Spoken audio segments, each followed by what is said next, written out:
All right, we are talking with a woman who is so darn real. She started out as an administrator and now she has owned several businesses, going from zucchini, of all things, this amazing zucchini business that she started, to where she is now. She is a CEO of Utility Saving Solutions, and she's done a bunch of things along the way. So, we're going to be talking about her path, her journey, which has not been straight. And that's kind of the entrepreneurial spirit, right? So, welcome to the show, Aiesha. Midori, thank you for having me. It's quite an honor to be on this platform. So I appreciate meeting you, making your acquaintance, and sharing my journey with other women on the path. Yeah. And so we were talking before the recording and talking about, some of the ups and downs that we go through as an entrepreneur. It's just, isn't it? It's just kind of inevitable. You know, you're going to hit those rough spots, but you just keep going and it's all about the journey. So tell us about your journey. Tell us where you started and how you got to where you are now. Well, initially, my first endeavor was Visionary Business Solutions, which transformed into Streamline Global. And what that was, it came from a passion to want to help others create strong, formidable businesses, and to be able to provide them with the brand and the proper platform in order to excel in whatever it is they wanted to do, be it writing a book or starting a business of any kind, to share with them a structure that would yield some success.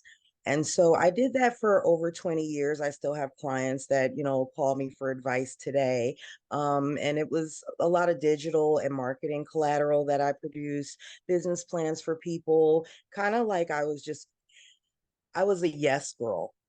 Even if someone presented to me, Aiesha, I need to get this done, I would say yes, because that was a learning opportunity for me. And so it was my tenacity and wanting to get things done that kind of was my education.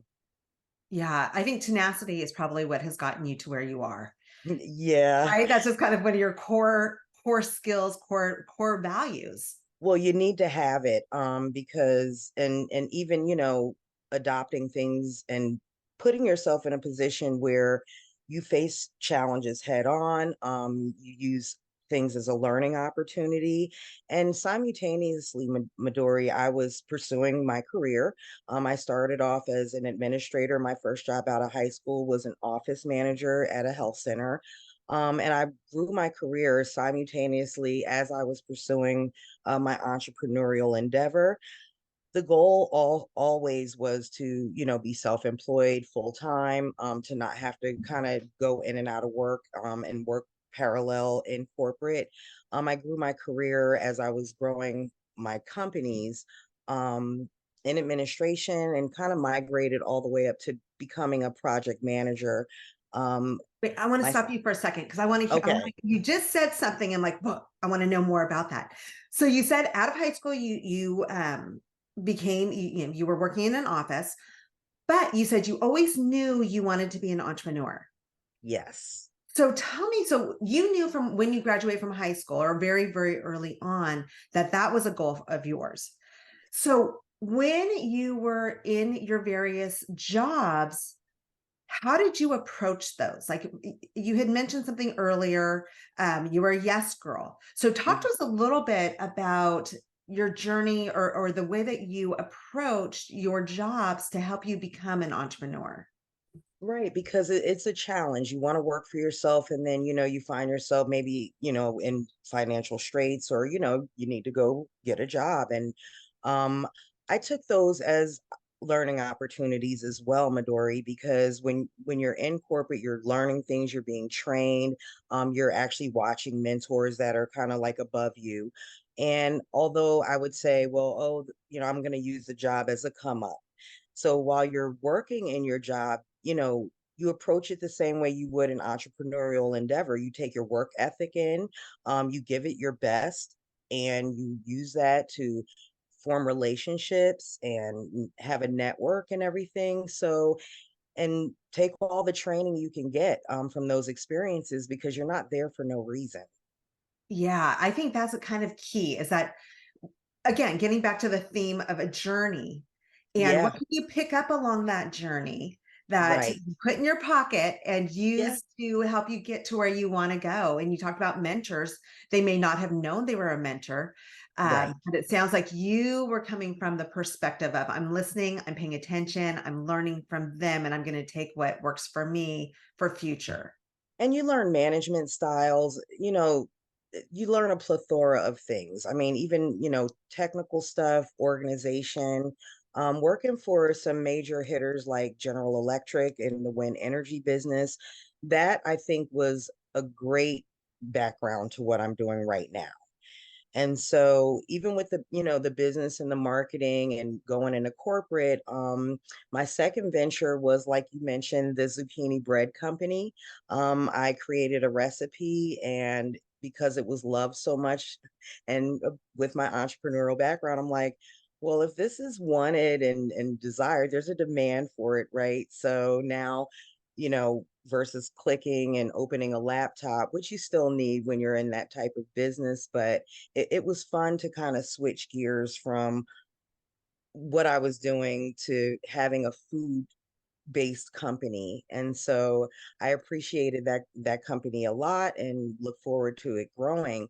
I did put it on hold because my business partner approached me with this business model, and I just knew that this, you know, you kind of know when it's like, wow, this is a crowning moment. This business model is pretty substantial. And so if I'm honored to actually have been brought in as the CEO of this company and the Okay. founder. And so are you also a partner in this company? Yes, so my business partner and I are co-founders of Utility Saving Solutions, and this, came from his vision of power production. We had worked years before in the LED lighting space with our home utility, Georgia Power, and so I knew back then how brilliant he was, and so he supported me with my bread company as well. And so when he came and presented this business model to me, it was very exciting and something that I really wanted to pursue. So I want to hit on that because this gentleman sounds like he's very experienced. Mhm. Um, and you've talked about, where you started, then you have the zucchini bread company.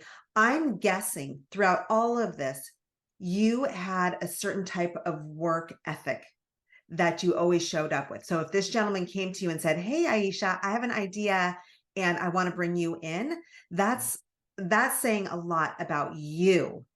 And so Yeah. again, I think no matter what we're doing, trying to get the most out of it, even if it's something that we're not enjoying, coming from the perspective of what can I learn from this?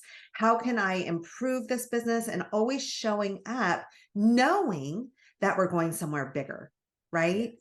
Yes, absolutely. And, like you mentioned, it is a journey. It is, nobody, I never expected it to be easy. I was already kind of aware that there's going to be challenges that I would face. I didn't know what those challenges would be. And it tested me, a lot of times, but I think my attitude of, we say, let's not focus on the destination.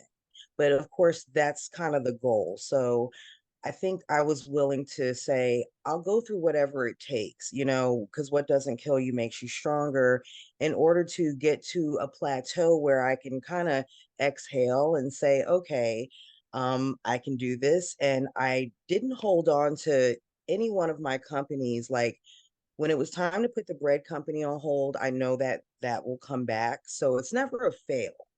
Every time I had to go back to work and pause my companies to, take care of my family or, have a job, it didn't deter me from the overall goal. It just basically was part of that journey, right? Mhm. So you never know why you're put in these situations or at these corporations. And one day you're kind of like, oh, I see why, it worked out that way. So can you walk us through a point where you went through an incredible challenge? You said that you had these companies that you've started, but then you'd have to go to work for a while. That's something that I hear from a lot of clients. And the biggest fear that they have is that they have to go back to work. So Right. can you talk us through that? How you came to the point where you're like, you know what? It's time to put this on hold and I Mm-hmm. need to go back and make some money till Mm-hmm. I can, till it's time to go to that next step. So can you walk us through something like that? I share the same plight as the other women. Going to work is kind of like the last resort. You're like, oh no, and then as an entrepreneur, kind of like my family knew, like, don't tell Aisha she needs to get a job, it's like she knows when it's time. And so you have to take a proactive approach for your own life. I had a business coach who advised, like, she's like, as an entrepreneur, we put ourselves in situations and up against challenges and stuff, but just make sure that you always have the cornerstone of self-love, where you can see what's kind of best for you. My philosophy is, you're your own parent once you become an adult. So although your family members probably shouldn't say, hey, Midori, you probably need to go get a job. You don't want to, that's not something you want to hear. But it's kind of an indicator. It's kind of like an oil light that comes on in your car, and you can drive it a little while longer. But at some point, you're like, okay, well, in order to get ahead, sometimes I have to stop, take stock of what I have, send out some resumes, and just go back to work for a little while. That'll give you additional seed money. It actually gives you time to really think about your company, how, like, things you can change, ways you can improve upon that business model while you're in that job, because you're not operating like full speed ahead, and kind of have that tunnel vision that you kind of need as an entrepreneur. So you have to know what lane to kind of drive upon at any given moment. So That as makes you're sense. going through this journey, these different paths, have you had a board of advisors or a group of people that are beyond just your friend group and your family, but people who you can turn to get advice, where you can bounce ideas? Because often as entrepreneurs, we're at this level and we can't always go talk to our team because it's about things that maybe aren't appropriate for them to be a part of, and it can hurt damage the company. Hmm. um, but do you have that network that you go to where you can bounce ideas and grow and get creative and get that support when you need that support? Maybe when you feel like you've been punched in the gut. Do you have anything like that, or do you have advice as far as that goes? No. Um, I can say as an entrepreneur, I'm, one of the first entrepreneurs in my family. I think we had my grandmother's sister was an entrepreneur, but that was well before my time. And so as an entrepreneur, it's been quite a, you know, solitary journey. And I won't say I haven't had advice, because I have contacted SCORE, to bounce ideas off of those mentors. And along the way, I guess, I've taken in, like, if I meet someone like yourself, I may pick your brain. But as far as an ongoing support system, if you're the only entrepreneur in your family, you kind of have to be prepared to have staff meetings with yourself. And if you don't have a team, and a lot of my journey along the way, like now I have my business partner now, and we're hiring, and so I'll have a team. But a lot of the journey was just myself, where I had to do research or look online for things. I mean, that was my support as far as being kind of a research junkie and a problem solver, and just researching, learning about successful business people, what they had to go through, and kind of getting a grasp of that entrepreneurial journey, so you're not alone.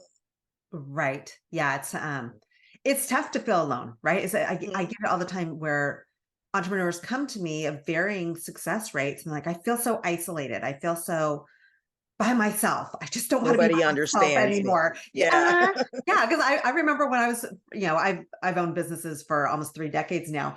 And I would go and talk to my friends because my business became my life, right? Along with my Right. kids and my family. And you could see their eyes just glaze over, like, we don't Yeah. care. We don't know what you're talking about. We don't even Yeah. understand it. And it's like, oh Yeah. my gosh, it's such a big part of my life. But Right. anyway, It's so all I want to talk about, that's all I want to talk. Yeah, I'm tired of talking about cooking and kids. I live that every single minute.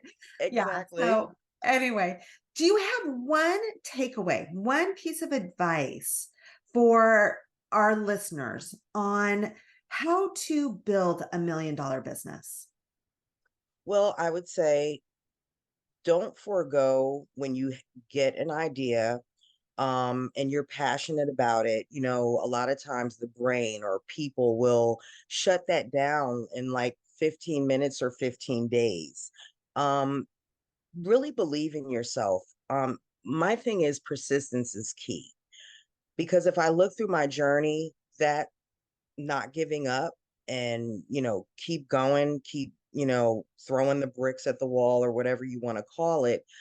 Persistence has been what has gotten me where I am today, not giving up no matter what.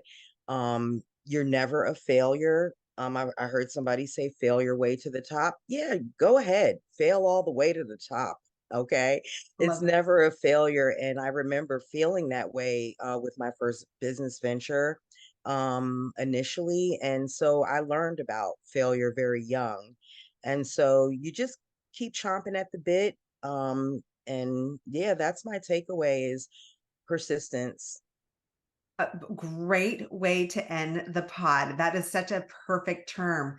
And I also love fail your way to the top. I've never heard that, but I Okay. love it. That means that you're working hard, right? That means that you're trying Yeah. and you're picking yourself up, dusting yourself off, and you keep going because it's just a journey. That's all it is. And you So never know how close you are. So it's kind of like if you believe in yourself and you know that this is going to happen, you turn a blind ear to the naysayers and the people who they haven't had an inspired idea, so they're likely to say, well, go back in a safe zone. I mean, just do what everybody else is doing. it's And safe. so you do have to, yeah, turn a blind ear to that and just keep going. You never know when it's gonna, you know, when you're gonna plateau. So I climb the love it. mountain. And then you Yep. can breathe when you get to that point. I love, love, love it. So where can people connect with you? Where can they find out more about you, Aiesha?